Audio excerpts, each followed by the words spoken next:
तो दोस्तों स्वागत है आपका आपके अपने सर जी क्लासेस में। आज आपके लिए फिर से लेकर आए हैं मोशन चैप्टर का पार्ट 5। इस चैप्टर में हमने देखेंगे एक्सलेशन के विषय में जानेंगे। इससे पहले आपने स्पीड देख लिया, मोशन देख लिया, डिस्प्लेसमेंट देख लिया, डिस्टेंस देख लिया। ये सभी बातें हमने प्रीवियस क्लासेस में दे दिया है। तो आज हम लोग बात करेंगे मोशन का पार्ट 5, जिसमें हम लोग बात करने वाले हैं एक्सलेशन के विषय में। एक्सलेशन क्या है, एक्सलेशन कब होता है, एक्सलेशन किसको कहेंगे, इन सभी टॉपिक के विषय में हम लोग बात करेंगे।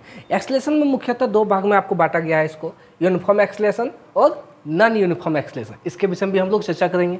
तो चलिए आइए देखते हैं एक्सलेशन क्या है। ठीक है, एक्सलेशन किसको कहेंगे? एक्सलेशन उसको कहेंगे जिसमें टाइम के साथ उसके वेलोसिटी में चेंजिंग हो। ठीक है, तो उसको हम लोग एक्सलेशन कहेंगे। डेफिनेशन कैसे लिखा जाएगा? Acceleration of a body is defined as the rate of change of its velocity। Velocity की दर में चेंज होना, दैट मीन्स वेग जो होता है उसमें चेंजिंग आना विथ टाइम के साथ। एक समय के साथ अगर वेलोसिटी में चेंजिंग आ रहा है तो उसको हम लोग एक्सलेशन कहेंगे। जैसे समझते हैं, अगर आपका कोई भी अगर कुछ बाइक वाइक अगर आप चला रहे हो, ठीक है, बाइक आप चला रहे हैं, ठीक है, अब इस बाइक को चलाते समय आपको एक वेलोसिटी लग रहा होगा। वेलोसिटी हम लोग पिछले क्लास में पढ़ लिए हैं, आप उसमें पिछले प्रीवियस वीडियो में जाकर आप देख सकते हैं। वेलोसिटी अगर उसके कुछ वेलोसिटी के साथ वो चल रहा है और उसमें टाइम भी लग रहा है, तो कुछ टाइम के साथ उसकी वेलोसिटी में जो चेंजिंग होगा ना, उस चेंजिंग को ही हम लोग एक्सलेशन कहेंगे। अब चेंजिंग कैसे? जैसे कि आप किसी एक प्लेन रोड में चल रहे हैं, कहीं अगर स्पीड ब्रेकर आ गया तो आपने ब्रेक लगा के उसमें एक स्पीड को अपना स्लो किया। स्लो करने के बाद धीरे धीरे आप एक्सलेशन यानी एक्सलेटर जो होता है उसको लेते हैं गियर चेंज करने के बाद। अगर बाइक का बात करें तो उसमें जो आपका स्पीड धीरे धीरे ग्रो होता है। जब वो स्पीड ग्रो होता है तो उसकी वेलोसिटी में चेंजिंग आती है। और वो ग्रो अचानक नहीं होता है, उसके साथ टाइम लगता है। तो उस टाइम के साथ जो वेलोसिटी बढ़ती है, उस दोनों के मैनेजमेंट को हम लोग एक्सलेशन कहते हैं। ठीक है, उम्मीद है समझ में आ गया होगा। चलिए देखते हैं एक्सलेशन क्या होता है। एक्सलेशन को अगर हम लोग एक्सप्लेन करें, बाय द वे उसको एक्सलेशन निकालने के लिए आपको बोला जाए कि किसी बाइक या किसी कार या किसी बॉडी में जो मूवमेंट हो रहा है उसमें एक्सलेशन को फाइंड कीजिए, तो आपको क्या क्या चाहिए? एक्सलेशन इक्वल टू होता है चेंज इट्स वेलोसिटी, जो उसके वेलोसिटी में चेंजिंग हो रहा है वो, और साथ में उस चेंजिंग होने में लगा हुआ टाइम, ये दोनों चाहिए। और ये दोनों क्या होने चाहिए? डिवाइड के फॉर्म में होना चाहिए, दैट मीन्स बाय में होना चाहिए। Change in velocity by time taken for changes. ठीक है, अब देखते हैं कि यहाँ पे जो चेंज इन वेलोसिटी है, वेलोसिटी में जो चेंज है, तो वो वेलोसिटी में चेंज कब होगा? ये सोचने वाली बात है। वेलोसिटी में चेंज कब होगा? अगर कुछ दिया रहा तब ना, तो वेलोसिटी में तब चेंज होगा जब उसकी स्टार्टिंग वेलोसिटी हमको पता हो और फाइनल वेलोसिटी पता हो, तब ना हम बता सकते हैं कि कितना उसमें चेंजिंग हुआ है। ठीक है, तो इसमें पहला आता है कि एक फाइनल वेलोसिटी जो खत्म होता है, जहाँ पे जाके गाड़ी रुक गया, और एक इनिशियल वेलोसिटी जहाँ से आपका गाड़ी स्टार्ट हुआ था। ठीक है, तो स्टार्टिंग को कहते हैं हम लोग इनिशियल वेलोसिटी, और जहाँ वो खत्म होकर जहाँ पे रुक गया वो उसको बोलते हैं फाइनल वेलोसिटी। इन दोनों को हम लोग डिनोट करते हैं। इनिशियल वेलोसिटी को यू से डिनोट किया जाता है और फाइनल वेलोसिटी को भी से डिनोट किया जाता है। ठीक है, ध्यान रखिएगा, छोटा भी छोटा यू। अब इसके बाद एक्सलेशन को ए से डिनोट किया जाता है, वो भी छोटा है। ठीक है, अब देखते हैं इसका फॉर्मूला क्या बन गया मेरा, A equal to V minus you by T. अब इस फॉर्मूले की मदद से आप इसके जितने भी मैथमेटिकल प्रॉब्लम है जिसमें एक्सलेशन आपको निकालने बोला जाए, वो आप सॉल्व कर सकते हैं।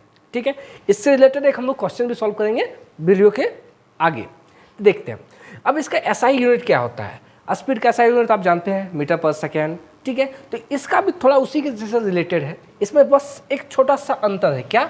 इसमें आता है मीटर पर सेकेंड स्क्वायर। ठीक है, तो इसको हम लोग कैसे लिखते हैं? एम मीटर पर सेकेंड स्क्वायर, सॉरी, मीटर पर सेकेंड स्क्वायर। ये क्या है? इसका SI unit, that means international symbol. चलिए आगे क्यों जाते हैं, उससे पहले यहाँ देख लीजिए एक्सलेशन जो है ना, एक्सलेशन में क्या आ जाएगा? Change in velocity. जो वेलोसिटी हम लोग यहाँ पे बात कर रहे हैं उसमें चेंजिंग, वह चेंजिंग कब कब आ सकता है? चेंज इन स्पीड, अगर स्पीड में आपका चेंज हुआ तो वेलोसिटी में चेंजिंग होगा। अगर डायरेक्शन में भी चेंज हुआ तो उसमें भी आपका वेलोसिटी चेंज होगा। अगर दोनों में चेंज हुआ तब भी वेलोसिटी चेंज होगा। ठीक है, तो चेंज इन वेलोसिटी किस पे डिपेंड करता है? स्पीड पे डिपेंड करता है, डायरेक्शन पे डिपेंड करता है, इन दोनों पे डिपेंड करता है। ठीक है, चलिए आगे चलते हैं। अब आता है यूनिफॉर्म एक्सलेशन। ठीक है, यूनिफॉर्म एक्सलेशन किसको कहेंगे?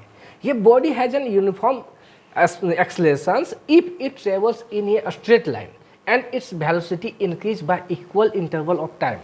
अगर एक एक्सलेशन अगर स्ट्रेट लाइन में हो रहा है और उसमें जो वेलोसिटी है वह इंक्रीज हो रहा है एक निश्चित समय में, जैसे कि अगर कोई चल रहा हो, अगर ए यहाँ से चल रहा है तो 2 सेकेंड में वह 2 मीटर की दूरी तय किया, ठीक है।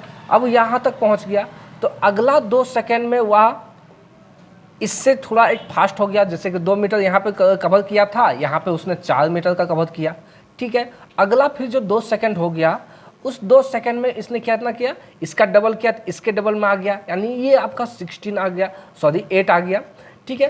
तो इस तरह का अगर वह करता है, इस तरह का अगर अपने आप को बांट रहा है तो कह सकते हैं कि ये जो टाइम इंटरवल है और डिस्टेंस जो कवर हो रहा है तो ये सभी यूनिफॉर्म एक्सेलरेशन में आएंगे, ठीक है। तो आगे देखते हैं इसके एग्जांपल्स कब कब हो सकते हैं। The motion of A freely falling body in is an example of uniform accelerated motion, ठीक है। फ्री फॉल, जैसे अगर सपोज दैट कि मैंने इस पेन को यहाँ पे छोड़ दिया, ठीक है, तो ऊपर से आते समय जब इसका स्टार्टिंग हुआ होगा फॉल होना, दैट मीन्स इनिशियल जो वेलोसिटी होगी वह इनिशियल वेलोसिटी यहाँ पे 0 होगी। जैसे ही मैंने छोड़ा तो यहाँ से थोड़ा सा स्लो होते होते धीरे धीरे ग्रेविटी के कारण ज़्यादा फास्ट हुआ होगा, ठीक है। तो ये एक टाइम इंटरवल के साथ अपने आप की जो स्पीड है वेलोसिटी वो चेंज कर रहा था टाइम के अकॉर्डिंग। जितना टाइम लगा तो उस टाइम के अकॉर्डिंग में अगर कोई स्ट्रेट लाइन में चल रहा हो और उसके वेलोसिटी में इंक्रीज हो रहा हो, बढ़ रहा हो, घट ना रहा हो, बढ़ रहा हो, तो उसमें हम लोग कहेंगे क्या वह यूनिफॉर्म एक्सेलरेशन में है, ठीक है। अगला देखते हैं। The motion of a ball rolling down and inclined plane is an example of uniform accelerated motion. चलिए देखते हैं। तो कह रहा है कि अगर कोई डाउन शेप, समझिए कि अगर बॉल कोई है, बॉल अगर किसी डाउन शेप में अगर उसको छोड़ दिया जाए तो वह भी तो लुढ़क के नीचे जाएगा तो उसकी जो स्टार्टिंग पॉइंट होगी तो वह क्या होगा, आपका जाके इनिशियल पॉइंट कुछ होगा। अब इनिशियल से वह जैसे जैसे नीचे जाएगा तो उसकी स्पीड में इंक्रीज होगा, उसकी वेलोसिटी में इंक्रीज होगा। अब जब इंक्रीज होगा उसके वेलोसिटी में तो उसमें एक टाइम टेकन भी होगा। अब वह टाइम टेकन एक निश्चित समय में, यानी एक जो कहेंगे कि जो पार्टिकुलर होता है interval, equal interval of time में वह चेंजेज आता होगा। तो ये चेंजेज के कारण ही वह क्या कहलाएगा, यूनिफॉर्म एक्सेलरेटेड मोशन, ठीक है। उम्मीद है समझ में आ गया होगा।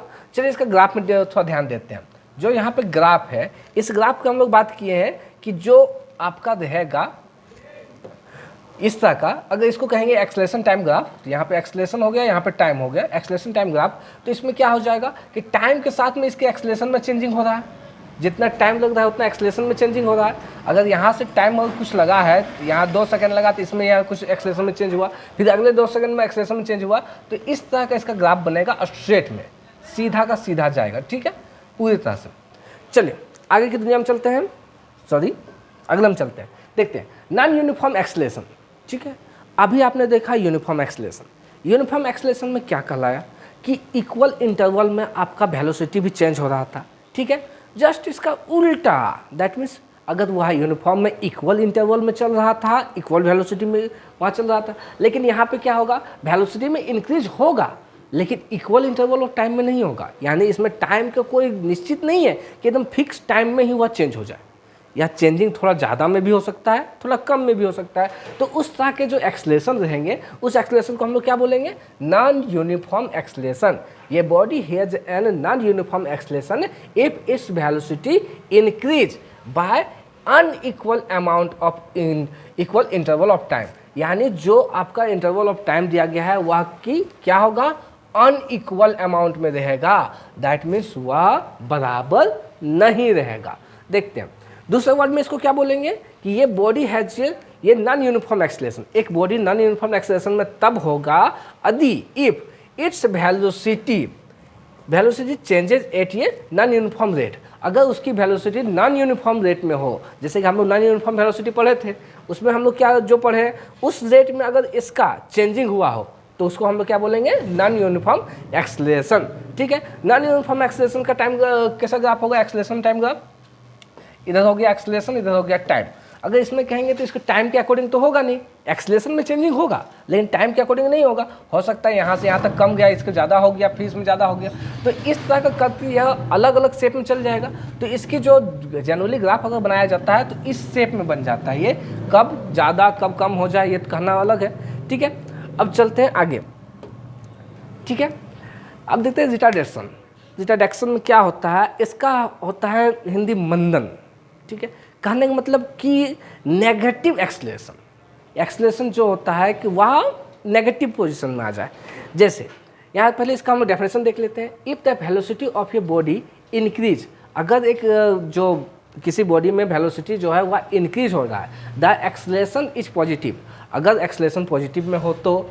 And if the velocity of a body decrease, अगर किसी बॉडी का वेलोसिटी वह डिक्रीज हो रहा हो, घट रहा हो, तो वह एक्सेलरेशन क्या होगा, नेगेटिव में होगा। बिल्कुल, ये तो हम लोग जानते ही हैं कि अगर वेलोसिटी में इंक्रीज हो रहा है तो एक्सेलरेशन पॉजिटिव में ही होगा, ठीक है। अगर वेलोसिटी में डिक्रीज हो रहा है तो एक्सेलरेशन क्या होगा, नेगेटिव में होगा। साइन अगर कहा जाए तो वह प्लस में होगा, प्लस का जो साइन है हम लोग लिखते नहीं है, लेकिन नेगेटिव जो होता है उसको हम लोग दर्शाते हैं, ठीक है। देखते हैं, direction is actually acceleration with the negative sign. सीधा सीधा कहना है इसका कि अगर बबुआ नेगेटिव में आया तो वह क्या हो जाएगा, रिटार्डेशन हो जाएगा। अगर नेगेटिव में नहीं आया तो वह क्या हो जाएगा, एक्सेलरेशन हो जाएगा। मतलब एक्सेलरेशन का जस्ट उल्टा है रिटार्डेशन, ठीक है। चलिए देखते हैं। It has the same SI unit of, जो उसका एसआई यूनिट होता है इसका भी वही होगा, सेम आपका नेगेटिव साइन रहेगा, उसमें पॉजिटिव साइन रहेगा। चलिए यहाँ पे देखते हैं कि छोटा सा एग्जांपल दिया हुआ है जिसमें कहा रहा है कि अगर 20 मीटर पर सेकंड का स्पीड से एक गाड़ी चल रहा है, ठीक है। अगर 20 मीटर पर सेकंड का स्पीड से अगर गाड़ी चल रहा है और कुछ देर बाद जाके वह 10 सेकंड बाद गाड़ी रुक गया और 0 मीटर पर सेकंड के स्पीड में चलने लगा, तो क्या हुआ, गाड़ी 10 सेकंड के बाद जाकर स्टॉप हो गया। तो इसमें क्या हो जाएगा कि एक्सेलरेशन जो कहलाता है, तो यहाँ पे स्टार्टिंग कितना था, इनिशियल वेलोसिटी आपका कितना है, इनिशियल वेलोसिटी अगर कहा जाए तो उसमें आपका लिखा दिया गया है कि 20 मीटर पर सेकेंड है, ठीक है। और फाइनल वेलोसिटी 0 मीटर पर सेकेंड है। तो अब फार्मूला क्या होता है, ए इक्वल टू आप जानते ही हैं, एक्सेलरेशन इक्वल टू क्या होता है, v minus you by t होता ही है। चलिए, तो इसमें कितना कितना दिया है, अगर ए का हम निकालना जाए तो ए इक्वल टू आपका v कितना दिया है, फाइनल कितना हो गया था, 0 में फाइनल हो गया। और इनिशियल कितना था आपका 20 में था, और बाय टी कितना था आपका, टी दिया हुआ है 10 सेकेंड्स, ठीक है। तो इसमें कितना आ जाएगा, -20/10, कट किया जाए तो कितना आएगा, -2 जो आया, तो ये बताइए किस में है, नेगेटिव साइन में है। नेगेटिव जब साइन में होगा तो क्या हो जाएगा, वह रिटार्डेशन हो गया, ठीक है, रिटार्डेशन हो गया।